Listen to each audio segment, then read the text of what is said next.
వచ్చే పార్లమెంట్ ఎన్నికల్లో మల్కాజ్గిరి పార్లమెంటు స్థానంలో గులాబీ జెండా ఎగరడం ఖాయమన్నారు బీఆర్ఎస్ వర్కింగ్ ప్రెసిడెంట్ కేటీఆర్.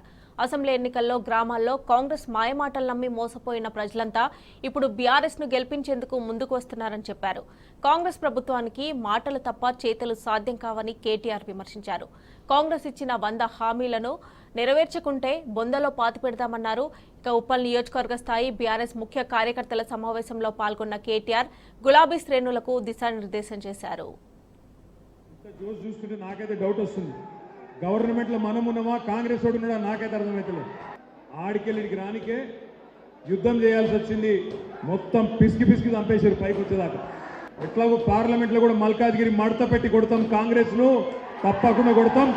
మీ అందరినీ ప్రార్థించేది కోరేది ఒకటే, లక్ష్మారెడ్డి గారి కోసం బ్రహ్మాండంగా ఒక ప్రణాళిక ప్రకారం, ఒక వ్యూహం ప్రకారం 2.5 నెలలు ప్రతి ఒక్క నాయకుడు, ప్రతి ఒక్క నాయకురాలు నేనే క్యాండిడేట్ అన్నంత గొప్పగా మీరు దాదాపుగా ఇదే హాల్లో అనుకుంటా నాకు గుర్తున్నంత వరకు 6,000 మందితోని బూత్ కమిటీ ఇన్ఛార్జ్లతో ఆ రోజు ఇక్కడనే ఇదే హాల్లో మీటింగ్ పెట్టుకున్నాం.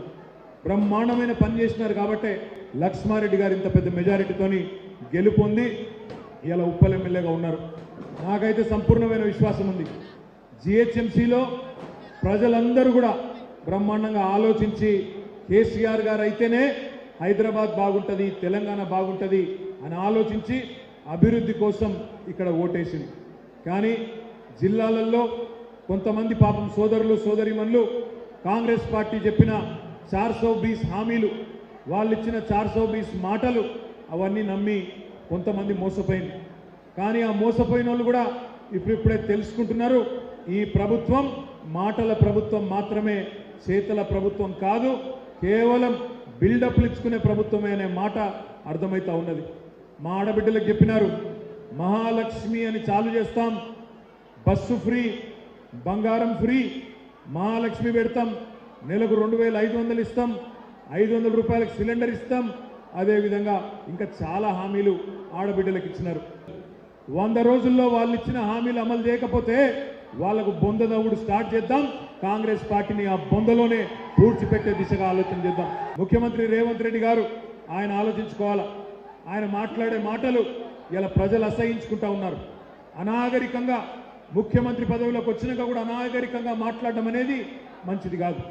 ఒక ముఖ్యమంత్రి హోదాకు తగని మాటలు మాట్లాడుతున్నాడు ఆయన పోయి మొన్న సెక్రటేరియట్లో చెప్తున్నాడు, నేను ఇక్కడేవో లంకె బిందెలు ఉంటాయనుకొని వచ్చినా ఇక్కడ ఖాళీ కుండలే ఉన్నాయని చెప్తా ఉన్నాడు. ఎవరు తిరుగుతారు లంకె బిందెల కోసం? దొంగలు తిరుగుతారు. మరి ఆ పని ఏమన్నా చేసిండో నాకైతే తెలియదు ఆయన గతంలో. కానీ ఇవాళ పోయి సెక్రటేరియట్లు నిలబడి ఒక ముఖ్యమంత్రి స్థాయిలో ఎంత గొప్పగా మాట్లాడాలా. నాకు ప్రజలు అవకాశం ఇచ్చినారు, నేను మీకు అన్ని పనులు నేను ఇచ్చిన హామీ మేరకు చేసి పెడతా, 420 హామీలు ఇచ్చినా అన్ని నిలబెట్టుకుంటా, నా బాధ్యత అది రాబోయే 5 ఏళ్ళని చెప్పాలా. అది లేదు. నేను మీ అందరికీ చేసే విజ్ఞప్తి ఒకటే, మనం బాధపడవలసిందేం లేదు. మనోళ్ళు అక్కడక్కడ మాట్లాడుతున్నారు, అయ్యో ఏదో జరగకూడదు జరిగిపోయింది అంటున్నారు.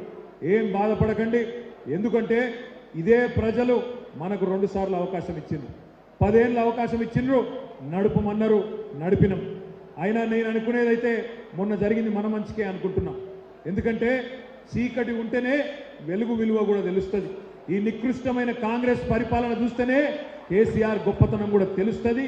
తెలిసి ఏ ప్రజలైతే గ్రామాలలో జిల్లాలలో మన ఓట్లేయలేదో కాంగ్రెస్ నమ్మి మోసపోయినరో వాళ్ళే మళ్ళీ ఈ గులాబీ కండువాను వెతుక్కుంటూ వచ్చి రేపు పార్లమెంటులో ఆ తర్వాత జరిగే కార్పొరేషన్ ఎన్నికల్లో కూడా మనకు ఓటేస్తారన్న విశ్వాసం నాకుంది. మీ అందరినీ నేను ప్రార్థించేది ఒకటే, ఒక మంచి ఎమ్మెల్యే దొరికింది మీకు లక్ష్మారెడ్డి రూపంలో.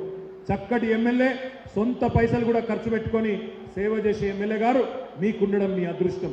అందుకే నేను మిమ్మల్ని కోరుతా ఉన్నా, ఇట్లాంటి మంచి నాయకులు దొరికినప్పుడు వాళ్ళను బలోపేతం చేయండి, వాళ్ళ నాయకత్వంలో నడవండి. పార్లమెంట్ ఎన్నికల్లో కూడా మల్కాజ్గిరి పార్లమెంటులో గులాబీ జెండా ఎగిరే విధంగా అందరం కలిసికట్టుగా కష్టపడదామని చెప్పి మళ్ళొకసారి ధన్యవాదాలు చెప్తూ జై తెలంగాణ.